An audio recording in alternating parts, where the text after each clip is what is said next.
Hi everyone, Richard from Digital Foundry here. So in January 2014, I reported that PlayStation 1 and PS2 titles were coming to PlayStation 4 running under emulation, based on reports from trusted sources.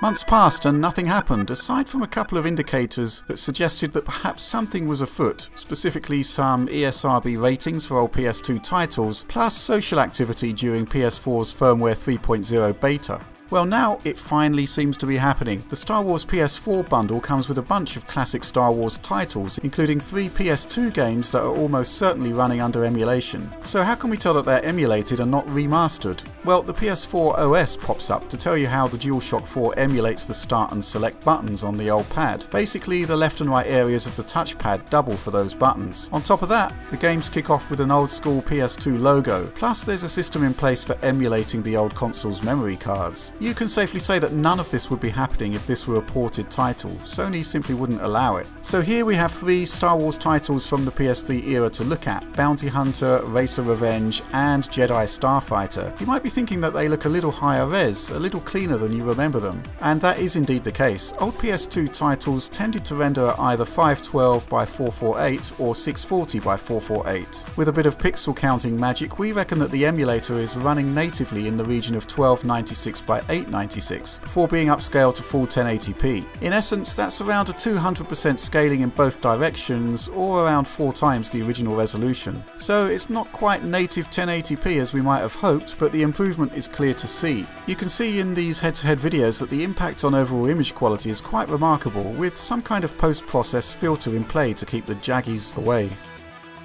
So what else is new? Well, remarkably, Sony appears to have integrated trophy support into the emulation. The firm actually patented the means with which it achieved this a while back. Essentially, it seems that the emulator is studying the system state, looking for a combination of trigger variables to occur in sequence before deploying trophy notification. Impressive stuff. But what's more impressive is that on top of the resolution increase, the improved image quality and the trophy support, games now appear to be running a little more smoothly than they did on the original PS2 hardware. Here we're using a hardware backward compatible PlayStation 3 to grab the footage. The HDMI output makes frame rate analysis a lot simpler. You can see here with Jedi Starfighter that both PS2 and PS4 are running with VSync enabled, only the PS4 emulator is doing a pretty good job of hitting 60 FPS, while the old PS2 original mostly runs at half the frame rate with occasional spikes upwards. We'll need to see what Sony's plans are for the emulator and to what extent other titles see improvement, but we'd certainly like to see a smoother Metal Gear Solid 3 or Gran Turismo 4 with no tearing and a locked 60 FPS. Maybe that's possible, maybe it isn't, but for now this is everything we know about PlayStation 2 emulation on the PS4. If you found the video useful, please give us a thumbs up and subscribe so you don't miss a thing. As soon as more PS2 emulated titles pop up on the PS4, you can rest assured that we'll be looking at them in depth. But that's all we have for you right now. Thanks for watching.